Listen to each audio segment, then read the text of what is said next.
اعوذ باللہ من الشیطان الرجیم بسم اللہ الرحمن الرحیم۔ السلام علیکم پیارے دوستو، ہم میں سے کون ہے جس کو سورہ کوثر کی نعمتوں کا، اس کے فائدوں کا علم نہیں ہے؟ تو اس کا میں بہت ہی آسان وظیفہ آپ کو بتا رہا ہوں۔ انشاءاللہ تعالیٰ آپ دعا کریں گے تو اللہ تعالیٰ ضرور قبول فرمائیں گے۔ سورہ الکوثر صرف ایک دن کا وظیفہ جو مانگو گے ملے گا۔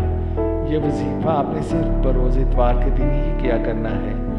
اس وظیفے کے دو بڑے فائدے ہیں۔ ایک تو یہ کہ اس وظیفے کے بعد اللہ سے جو مانگو گے ملے گا، انشاءاللہ ضرور عطا ہوگا، اور دوسرا یہ کہ ساری زندگی انشاءاللہ دولت کی کبھی کمی محسوس نہیں ہوگی۔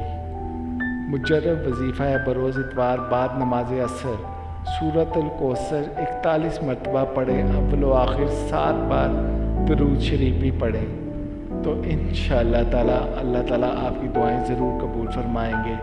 اس امید کے ساتھ کہ آپ سب کی تمنائیں پوری ہوں گی، میں آپ کو دعا دیتا ہوں، آمین یا رب العالمین۔